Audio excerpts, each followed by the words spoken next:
새해가 또 다시 밝으려고 하고 있습니다. 네, 우리 한번 인사할까요? 우리 새해 인사 어떻게 하십니까? 네, 너무 식상하죠. 제가 새로운 인사법을 알려드리도록 하겠습니다. 새해 복 많이 받으셨습니다 라고 한번 축복하겠습니다. 네, 복을 선언하시는 거예요. 네, 새해 복 많이 받으셨습니다. 네. 그래요. 우리 2023년은 주님이 이미 주신 복을 누리는 그런 한 해 되었으면 좋겠다라는 생각에 새해 복 많이 받으셨습니다 라고 인사해 보았습니다. 시편 73편 28절에 하나님께 가까이 함이 내게 복이다 라고 말씀하시죠. 오늘 하나님을 가까이 하는 오늘 저와 여러분이 이미 복 받는 줄 믿으시기 바랍니다. 네, 이기복 교수님의 그 성경적 부모 교실이라는 책이 있습니다. 그 책 2부에 어떻게 사랑할까라는 부분이 있는데요. 이 어떻게 사랑할까, 이 자녀들을 어떻게 사랑할까 그런 부분인데, 잘못된 사랑과 참 사랑에 대해서 이렇게 정의하고 있습니다. 사랑은 대상을 성장시키기 위해 의도적인 행동으로 나타내 보이는 것이라고 하면서 자녀를 살리는 사랑, 자녀를 회복시키는 사랑, 성장시키는 사랑, 발전시키는 사랑, 자녀에게 생명을 주는 사랑이 참 사랑이라고 이렇게 정의를 합니다. 반면 잘못된 사랑에 대해서는 이렇게 이야기하는데요. 부모가 자녀를 잘못 사랑하면 자녀는 사랑에 목마르게 됩니다. 다른 사람을 사랑하기는커녕 자신도 사랑할 수 없을 뿐 아니라 결국은 사랑의 근원이신 하나님도 만날 수 없었습니다. 자, 이렇게 이야기하면서 잘못된 사랑의 6가지 유형을 소개합니다. 첫 번째 유형은요, 과잉보호 사랑입니다. 과잉보호 사랑. 과잉보호는 자녀를 성장시키지 못한다라고 얘기하면서, 과잉보호는 오히려 자녀를 나약하고 무기력한 존재로 만든다라고 합니다. 두 번째 유형은요, 무절제한 사랑입니다. 자녀들이 해달라는 대로 다 해주면 자녀는 잘못된 길로 가게 마련이다라는 것이죠. 세 번째는 권위 없는 사랑입니다. 권위 없는 부모는 자녀를 망친다고 합니다. 부모의 권위는 하나님의 권위를 대신하는 것이기 때문에 사랑에도 권위가 있어야 한다라고 주장합니다. 자, 네 번째 유형은요, 편애예요. 편애. 자녀를 편애하는 것은 사랑받지 못하는 자녀뿐만 아니라 편애하는 자녀에게도 해롭다라고 합니다. 자, 편애받는 자녀는 자신밖에 모르는 이기적이고 자만한 사람이 되기 쉽고요. 반면에 사랑받지 못한 자녀는 이 거절감, 그리고 열등감, 분노라는 상처를 받는다고 합니다. 다섯 번째 유형은요, 완벽주의 사랑입니다. 자, 완벽주의 부모는 자녀에게 더욱 잘해야 된다, 최선을 다해야 해, 조금만 더 잘하면 좋겠어 하고 끊임없이 요구한다라고 합니다. 이 완벽주의 부모는 아무리 잘해도 칭찬과 만족을 전달하지 않는다고 해요. 이 과잉 기대를 가지고 더욱 잘해서 최고의 성과를 얻으라고 계속해서 요구하고 기대하는 것이 완벽주의라고 합니다. 자, 마지막으로 6번째, 조건부 사랑을 얘기합니다. 이 조건부 사랑이란 사랑을 베풀기 전에 자녀에게 어떤 조건이나 대가를 요구하는 부모의 태도를 말합니다. 자녀가 사랑스러운 일을 해야만 사랑하겠다, 이 행위 위주의 사랑이기도 하죠. 너의 자격, 너의 조건, 행위와 이 성적에 따라 사랑을 줄 수도 있고 사랑을 거둬들일 수도 있다라는 태도입니다. 이 6가지 유형이 잘못된 사랑이라는 거예요. 이 잘못된 사랑, 성도 여러분들은 어떻게 자녀들을 사랑하고 있으신지요? 오늘 이기복 교수가 말하는 잘못된 사랑은 다른 사람을 사랑하기는커녕 자기 자신도 사랑하지 못한다라고 얘기합니다. 뿐만 아니라 결국 사랑의 근원이신 하나님을 만나기 어렵다라는 거예요. 오늘 우리가 읽었던 이 성경에 등장하는 이 가정에도 이러한 부모의 잘못된 사랑으로 인해서 한 가정에 일어나는 비극을 우리에게 보여주고 있습니다. 오늘 읽었던 내용을 요약하자면, 이 형이 동생을 죽이려고 작정을 하죠. 그리고 이 사실을 안 이 엄마는 급히 둘째 아들을 피신시키려고 합니다. 이 가정에 어떤 일이 있었기에 이러한 비극적인 일들이 일어나게 된 것일까요? 이 비극의 원인은 이 가정 안에 나타난 잘못된 사랑 때문이었다는 것입니다. 아빠는 첫째를, 엄마는 둘째를 편애한 결과였죠. 결국 부모의 잘못된 사랑이 하루아침에 이 가정에 이 형제들을 철천지 원수로 만들게 된 것입니다. 먼저 이삭은 하나님께서 하신 말씀을 무시하고 에서를 축복하려 했다라는 것입니다. 반면 리브가는요, 야곱을 위해 수단과 방법을 가리지 않습니다. 이삭을 속이며 이 축복을 빼앗아 가는 장면을 우리 27장에서 볼 수 있죠. 이처럼 부모의 잘못된 사랑은 한 가정에 깊은 상처를 남겼습니다. 그렇습니다. 잘못된 사랑은 반드시 상처를 남긴다라는 것입니다. 대부분의 부모님들은 자녀를 사랑한다라고 생각을 해요. 그러나 실제로 사랑이라는 이름으로 자녀에게 상처를 주는 경우들이 많이 있다라고 합니다.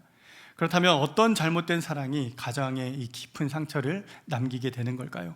두 가지로 정리를 해봤습니다. 첫 번째는 이기적인 사랑은 상처를 남깁니다. 이기적인 사랑은 상처를 남깁니다. 오늘 41절 말씀 제가 읽겠습니다. 그의 아버지가 야곱에게 축복한 그 축복으로 말미암아 에서가 야곱을 미워하여 심중에 이르기를 아버지를 곡할 때가 가까웠은즉 내가 내 아우 야곱을 죽이리라 하였더니, 이삭이 야곱에게 축복한 사건으로 인해서 에서는 동생인 야곱을 죽일 생각을 합니다. 이삭은 에서를 사랑했고 또 그를 축복하려 했죠. 하지만 리브가와 야곱이 꽤나 신경 쓰였던 것 같습니다. 그래서 오늘 본문 이 상반절을 보시면요, 그들이 없는 사이에 에서를 불러다가 축복하려 하는 장면이 등장하고 있습니다. 우리 3절과 4절 말씀 한번 띄워주시겠습니까? 자, 우리 3절, 4절 함께 읽겠습니다. 시작. 그런즉 내 기구 곧 화살통과 활을 가지고 들에 가서 나를 위하여 사냥하여 내가 즐기는 별미를 만들어 내게로 가져와서 먹게 하여 내가 죽기 전에 내 마음껏 내게 축복하게 하라. 이 장면을 보면은요, 리브가와 야곱 몰래 이삭이 에서를 축복하려 하는 장면을 보여줍니다. 그래서 에서만 불러서 조용히 이 일을 진행하죠. 만약 리브가와 야곱이 이 일을 알게 된다면 분명히 이 일을 반대할 것이라 생각했다라는 거예요. 왜냐하면 하나님께서 이미 창세기 25장에 이 리브가에게 큰 자가 어린 자를 섬길 것이다 라고 얘기했기 때문이라는 거죠. 또한 에서가 야곱에게 장자권을 판 이 사건도 알았을 거라는 거예요. 그렇기 때문에 이삭은 리브가와 야곱 몰래 에서를 불러다가 축복하려 했던 것이죠.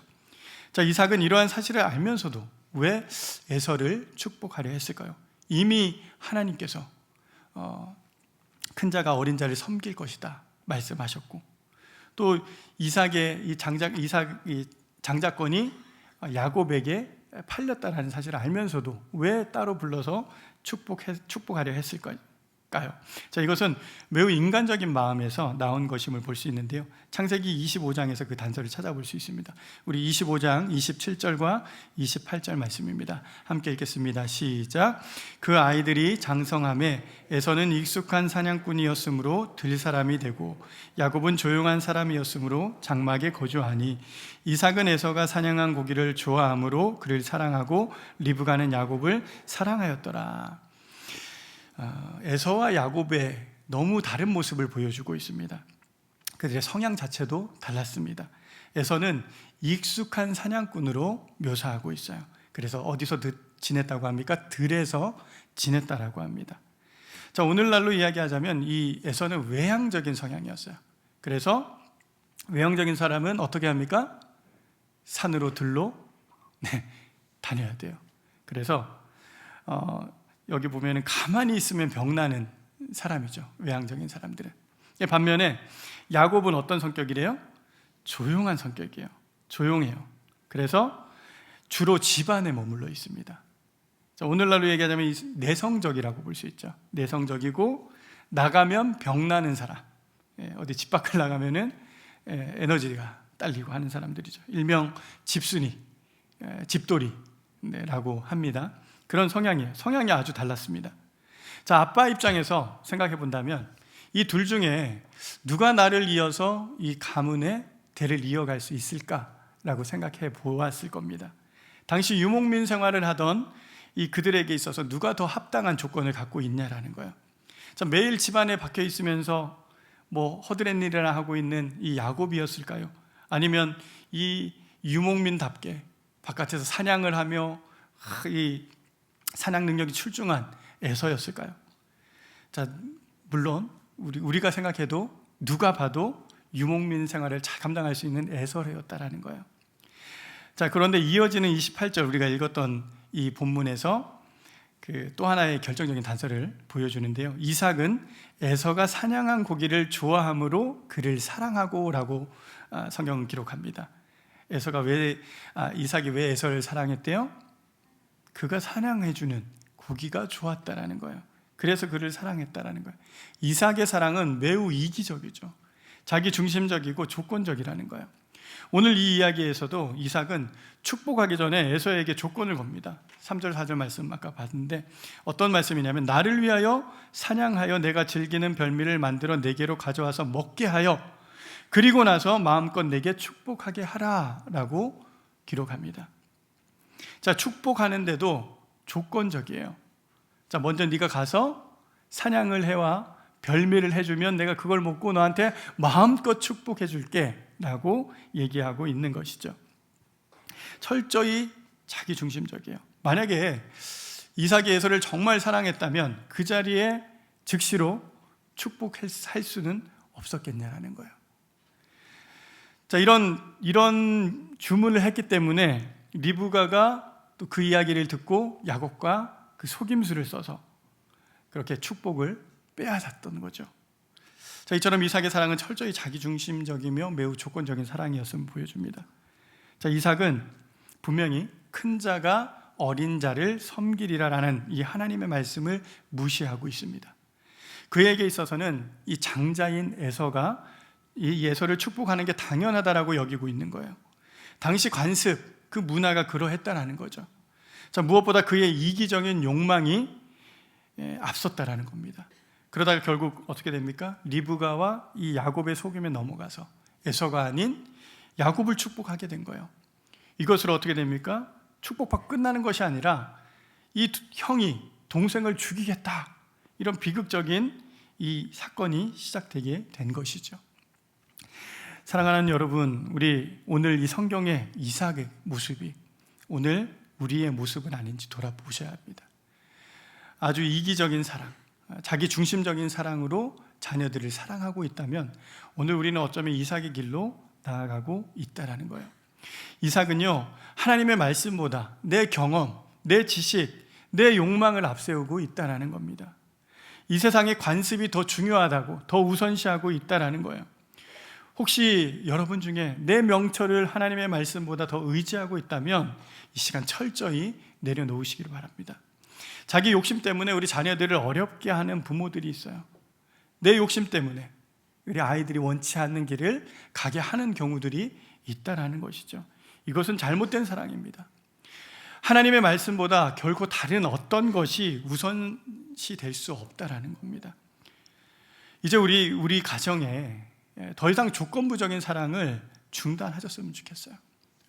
내 중심적인 이 사랑을 이제는 끊으셨으면 좋겠습니다. 하나님의 사랑은요, 무조건적인 사랑이잖아요. 우리에게 조건을 거셨습니까? 그렇지 않죠. 그 사랑으로 우리 자녀들을 품고 사랑하는 저와 여러분 되길 주님의 이름으로 축원드립니다. 자, 앞서 살펴본 것처럼 이기적인 사랑은 상처를 남겨요. 이기적인 사랑은 상처를 남겨요. 그다음에 또 어떤 이 잘못된 사랑이 가정에 상처를 남길까요? 두 번째는요, 무절제한 사랑은 상처를 남깁니다. 한번 따라해 볼까요? 무절제한 사랑은 상처를 남깁니다. 자, 무절제하다라는 건요, 그 안에 많은 내용들이 포함되어 있어요. 뭐 과잉 보호도 들어가 있을 수 있고, 또 빗나간 이 모성애도 이 무절제한 사랑에 담아 볼 수 있을 것입니다. 우리 42절과 43절입니다. 제가 읽겠습니다. 맏아들 에서의 이 말이 리브가에게 들리매 이에 사람을 보내어 작은 아들 야곱을 불러 그에게 이르되 내 형 에서가 너를 죽여 그 한을 풀려 하니 내 아들아 내 말을 따라 일어나 하란으로 가서 내 오라버니 라반에게로 피신하여. 자, 이삭의 가정에 이 비극이 일어나게 된 또 하나의 원인은 리브가의 편애였다라는 거예요. 리브가의 편애. 자, 리브가의 빗나간 모성애가 이 가정에 비극을 불러왔죠. 왜냐하면 형 에서를 제치고 야곱이 축복받는 데 있어서 1등 공신은 누구였습니까? 리브가였다라는 거예요. 27장을 보면은요, 참 묘한 게 야곱은 매우 수동적인 모습을 보여줘요. 그런데 이에 반면에 야곱에게 지시하는 리브가는 매우 치밀하고 계획적입니다. 상당히 계획적이에요.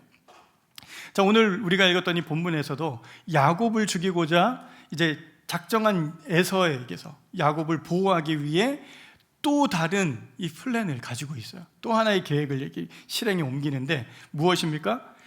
야곱을 하란에 있는 오빠 라반에게 보내는 거죠. 피신시키는 거예요. 이때에도 야곱이 어떤 얘기를 하냐면 내 아들아 내 말을 따라. 27장에 이 말이 계속 반복돼요. 내 아들아 내 말을 따라. 자, 오늘날로 이 말을 바꿔본다면 엄마 말대로 해. 엄마 말만 들어. 이렇게 얘기하고 있다는 거예요. 자, 이것은 앞서 리브가가 야곱이 축복받게 하기 위해서 했던 방식과 똑같은 방식이에요. 12절과 13절 우리 한번 읽어볼까요? 12절 13절입니다 시작. 아버지께서 나를 만지실진데 내가 아버지 눈에 속이는 자로 보일지라 보금고사하고 저주를 받을까 하나이다. 어머니가 그에게 이르되 내 아들아 너의 저주는 내게로 돌리리니 내 말만 따르고 가서 가져오라. 계속해서 반복해요. 내 말만 듣고 따라. 내 말만 들어. 이 축복을 가로채는 일에 오히려 야곱은 대담하지 못해요. 겁먹고 있어요. 두려워요. 그래서 리브가의 지시대로 하다가 아버지에게 발각되면 어떻게 돼요? 뭐라고 얘기합니까? 보금고사하고 저주를 받을까 하나이다 라고 근심합니다. 그런 이 야곱에게 리브가가 뭐라고 얘기해요? 네 저주는 내가 받을게. 네 저주 내가 받을 테니까 엄마가 하라는 대로 해 라고 얘기하고 있는 거예요. 자, 엄마가 다 책임질 테니까 엄마가 하라는 대로 해. 어디서 많이 들어본 말 아닙니까? 내가 다 책임질 테니까 엄마가 하라는 대로 하라니까? 이 얘기 너무 익숙하고 친숙하죠. 그런데 그 엄마가 한 계획들 44절 45절에 그 계획을 또 알려줘요. 자, 44절 45절 내 형의 노가 풀리기까지 몇 날 동안 그와 함께 거주하라. 내 형의 분노가 풀려 내가 자기에게 행한 것을 잊어버리거든 내가 곧 사람을 보내어 너를 거기서 불러오리라. 어찌 하루에 너희 둘을 이르랴. 리브가의 계획은요, 에서의 화가 풀리는 대로 몇 날 동안만 있으라는 거였어요. 그런데 여러분들 잘 아시다시피 그녀의 계획대로 됐습니까? 되지 않았죠. 야곱은 라반에게 피신한 후에 20년이 넘어서 지나서야 돌아올 수 있었어요. 자, 리브가는 이 사건을 계기로 더 이상 야곱을 볼 수 없게 됩니다. 성경은 리브가의 죽음에 대해서도 얘기하잖아요. 성경은 리브가가 이 장면을 마지막으로 이 창세기 이야기에서 사라져요. 놀랍죠? 어쩌면 리브가에게 있어서 이 야곱은 아픈 손가락이었을 거예요. 왜요? 이미 하나님의 약속을 받았어요. 하나님의 말씀을 받았는데 세상적으로 바라보니까 형 에서보다 나은 게 하나도 없어요. 잘하는 게 하나도 없어요. 볼품 없어요. 그런 이삭을 보니까 그 리브가의 그 모성이 작동을 한 거예요. 그런데 그녀의 치밀한 계획과 실행으로 어떻게 해요? 결국에는 복을 받게 해요. 복을 받습니다.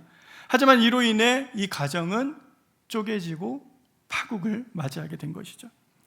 저는 그렇게 생각해 봤습니다. 리브가가 보다 정당하게 이 정당한 절차와 방법으로 야곱을 축복받게 할 수는 없었을까요? 왜 이삭에게 하나님이 주신 말씀에 대해서 순종할 것을 요구하지 않았냐라는 거예요. 또한 에서가 그렇게 가볍게 여기고 팔아버린 이 장자권 이미 야곱의 소유이잖아요. 그거에 대해서 왜 주장하면서 야곱을 축복하라고 얘기하지 않고 왜 뒤에서 몰래 자신의 계획과 속임수로 이 축복권을 가져와야 했냐라는 거예요. 자, 그녀의 거짓된 계획과 이 속임은 어떠한 이유로도 결코 정당화될 수 없다라는 거예요. 왜 그렇습니까? 하나님의 말씀은요, 하나님의 약속은 인간의 어떠한 노력, 유무와 상관없이 이루어지기 때문이라는 거예요. 하나님의 약속은요, 우리가 어떤 계획을 세우고 어떠한 노력을 하고 수고를 한다고 해도 그 계획은 변함이 없다라는 겁니다. 제가 고등부에서 아이들이 섬기면서 참 안타까운 경험을 했었어요. 어떤 경험이냐면 이제 중등부 때 아이들이 고등부로 올라오잖아요. 그런데 그 아이들이 고등부로 오면서 이렇게 교회를 안 나오는 거예요. 왜 그럴까 이렇게 친구들한테 물어보면 얘가 이제 입시를 준비한다고 교회를 안 나오기 시작하는 거죠. 그런데 또 이렇게 지나다 보면은 중학교에서 고등학교 올라올 때 이렇게 아이들이 많이 빠지고 또 언제 많이 빠질까요? 고3이 될 때. 고3이 고 1학년, 2학년 잘 다니는 아이들이 고3이 되면은 또 이렇게 안 보이기 시작하는 거죠. 그런데 더 안타까운 거는 뭔지 아십니까? 부모님들이 암묵적으로 동의를 한다는 거예요. 그래, 넌 고3이니까, 너는 입시 준비해야 되니까, 넌 대학 가야 되니까. 그러면서 아이들이 예배의 자리를 떠나가게 돼요. 그래서 정말 안타까운 거는 시간이 지나서 그 아이들이 예배 자리로 돌아오지 못한다라는 거예요. 무수한 시간이 지나도 그게 어렵다라는 거예요. 지난 3년간 코로나19로 가장 직격탄을 맞은 부서는 교육부서입니다. 그런데 지금 이제 많이 회복되고 있죠. 그런데도 더딘 부서는 아마 중고등부일 거예요. 제가 그 코로나 기간에 우리 사역자들하고 한번 얘기를 해본 적이 있습니다. 근데 아이들이 온라인 예배로 전환이 되면서 그 자리에 학원이 들어온 거예요. 예전에는 예배라는 그 시간이 고정되어 있었기 때문에 학원이 들어올 수가 없었는데, 학원의 스케줄이 이제는 예배의 그 시간과 겹치게 되고 그 안으로 들어오게 되었다는 것입니다. 이게 한번 자리를 잡히니까 코로나가 이제는 지금 팬데믹 분위기도 사그라들었지만 여전히 그 학원 스케줄이 예배의 시간에 그 자리를 침범하고 있다라는 그런 현실들을 보게 됩니다. 왜 이런 현상들이 나타나고 있는 걸까요? 사랑하는 성도 여러분, 우리가 리브가처럼 이 무절제한 사랑으로 자녀를 잘못된 길로 몰아가고 있지 않은지 우리는 점검해 보아야 합니다. 오로지 자녀들의 성공을 위해서 수단과 방법을 가리지 않는 이 리브가의 모습이 오늘 우리의 모습이라면 우리는 돌이켜야 합니다. 여러분과 여러분의 자녀들은 이미 하나님께 약속을 받은 하나님의 자녀들이라는 거예요. 믿으십니까? 하나님의 계획 가운데, 하나님의 뜻 가운데 있는 자녀들이라는 거예요. 그런데 왜 이 계획을 신뢰하지 못하고 믿지 못하고 나의 플랜 A, 플랜 B, 플랜 C를 빼어가며 왜 그것들을 조각하고 있냐라는 거예요. 왜 맞추어 가고 있냐라는 거예요. 이러한 하나님의 뜻과 계획 앞에서 우리의 어떠한 플랜, 어떠한 이 수고도 헛될 수밖에 없다라는 것을 나중에 돼서야 깨닫게 된다는 거예요. 근데 그 깨달으면 너무 늦잖아요. 늦어요. 이 그리스도인 부모들의 목표는 이 세상의 부모들과 목표가 달라야 됩니다. 달라야 되죠. 이 세상에서는 이 자식들을 성공시키는 거, 성공하는 자녀들로 키우는 거, 그거를 목표로 잡고 가잖아요. 근데 우리가 똑같이 그들과 똑같은 목표를 갖고 간다면 이 아이들이 왜 망가지지 않겠냐라는 거예요. 이 아이들을 하나님께서 만드실 때 그 계획과 뜻대로 만들었는데 엉뚱한 방향으로 쓴다면 왜 망가지지 않겠냐라는 거예요. 우리의 목표는 이 땅에서 잘 먹고 잘 사는 자녀를 길러내는 것이 아니라 거룩한 믿음의 백성들로 우리는 세워가는 것이 우리 그리스도인들의 부모들의 목표임을 여러분들 믿으시기 바랍니다. 자, 에베소서 6장 4절은 우리에게 어떻게 하면 그 일이 가능할까 이렇게 말씀합니다. 한번 읽겠습니다. 시작. 또 아비들아 너희 자녀를 노엽게 하지 말고 오직 주의 교훈과 훈계로 양육하라. 그리스도인이라면요, 수단과 방법도 가려야 돼요. 그리스도인이라면요, 과정도 결과만큼 중요하다라고 가르쳐야 합니다. 그런데 이런 것들은 다 필요 없이 막 수단과 방법 가리지 않고 1등하면 돼, 너가 승리하면 돼, 성공하면 돼 이렇게 가르치면요 다 망가지게 되어 있다는 거예요. 세상의 방식이 아닌 오늘 성경에서 주님의 교훈과 훈계, 이 말씀으로 우리 자녀들을 양육해야 합니다. 자, 자녀들에게 말씀으로 양육하기 전에 먼저 우리가 양육되어져야 되겠죠. 우리 교회에 얼마나 감사한지 몰라요. 여러분들이 마음만 먹으면요 얼마든지 양육받을 수 있는 프로그램들이 너무나도 많이 있습니다. 자, 특별히 우리 어머니들 마더와이즈, 근데 아빠들은 여기 많이 없으니까 파더와이즈. 마더와이즈 하니까 막 애기 키우는 엄마들이 참여하는 거 아니냐 뭐 이렇게 잘못 생각하고 있더라고요. 그렇지 않습니다. 장성한 자녀들을 둔 어머니들도 함께 참여하실 수 있어요. 그래서 저희가 2학기에는 그 장성한 자녀를 둔 어머니들이 참여할 수 있게 마더와이즈 2를 지금 계획하고 준비하고 있습니다. 그래서 자, 우리 젊은 아이를 키우는 어머니들은 마더와이즈 1으로 보내시고 마더와이즈 2로 오시면은 우리 말씀으로 양육 받을 수 있습니다. 뿐만 아니라 우리 성경학교 많이 준비되어 있잖아요. 말씀으로 우리 자녀들을 양육할 수 있는데 도움을 많이 받으실 수 있는 우리 교회, 어떤 교회? 좋은 교회. 네, 좋은 교회입니다. 자, 성경은 우리에게 많은 부분에 대해서 해답을 주고 있어요. 그런데 이 자녀 양육에서도 마찬가지죠. 자녀 양육뿐만 아니라 우리가 이 땅에서 어떻게 살아가야 할지 그 모범 답안을 제공하고 있는 것이 바로 하나님의 말씀입니다. 우리가 그 말씀을 들을 때 빗나가지 않을 수 있어요. 우리가 그 말씀으로 양육받을 때에 이 무절제한 사랑을 끊을 수 있다는 것입니다. 이 새해에는 우리가 주님의 말씀을 더욱더 듣고 주님의 뜻대로 사랑하시는 저와 여러분 되시기를 주님의 이름으로 축원드립니다. 자, 오늘 말씀을 마무리하겠습니다. 오늘 성경에서 표면적으로 보면은요, 리브가의 계획과 이 뜻대로 야곱이 축복받은 것처럼 보일 수 있어요. 그렇지만 리브가 때문에 야곱이 축복받은 게 아닙니다. 먼저 하나님께서 야곱을 선택하셨기 때문에 그 유약하고 보잘것없고 능력 없는 그 야곱이 선택을 받게 된 것이죠. 로마서 9장은요, 하나님의 주권적인 선택에 대해서 말씀하고 있어요. 로마서 9장 10절, 13절인데요. 우리 한 목소리 한번 읽어보겠습니다. 시작. 그뿐 아니라 또한 리브가가 우리 조상 이삭 한 사람으로 말미암아 임신하였는데 그 자식들이 아직 나지도 아니하고 무슨 선이나 악을 행하지 아니하는 때에 택하심을 따라 되는 하나님의 뜻이 행위로 말미암지 않고 오직 부르시는 이로 말미암아 서게 하려 하사 리브가에게 이르시되 큰 자가 어린 자를 섬기리라 하셨나니 기록된 바 내가 야곱은 사랑하고 에서는 미워하였다 하신과 같으니라.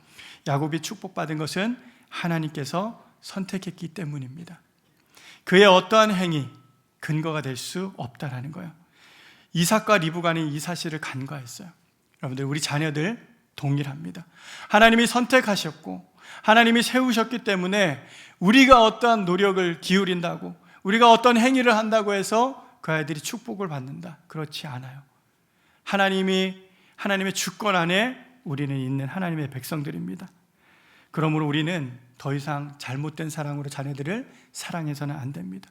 왜요? 잘못된 사랑은 반드시 상처만 남기기 때문입니다. 우리 모두 주님께 받은 백성들입니다. 여러분들, 이 믿음 가지고 나아가셨으면 좋겠어요. 이미 하나님께 신령한 복을 받으셨습니다. 믿으십니까? 여러분들, 이 신령한 복을 이제는 누릴 존재라는 거예요. 그리스도인들은 이 땅에서 무언가 내 힘으로, 내 노력으로 뭔가를 취하고 무언가를 얻으려고 하는 존재들이 아니다라는 거예요. 이미 받은 복을 나누며 그 복을 누리며 살아가는 것이 그리스도인들이라는 거예요. 이러한 믿음을 우리 자녀들에게도 우리가 흘러보내줘야 되지 않겠습니까? 그리고 이 2023년 우리가 새해를 맞이하는데요, 이 신령한 복, 이미 주신 복을 우리가 누리며 또 나누는 그러한 은혜가 여러분들 가정마다 넘쳐나길 주님의 이름으로 축원드립니다.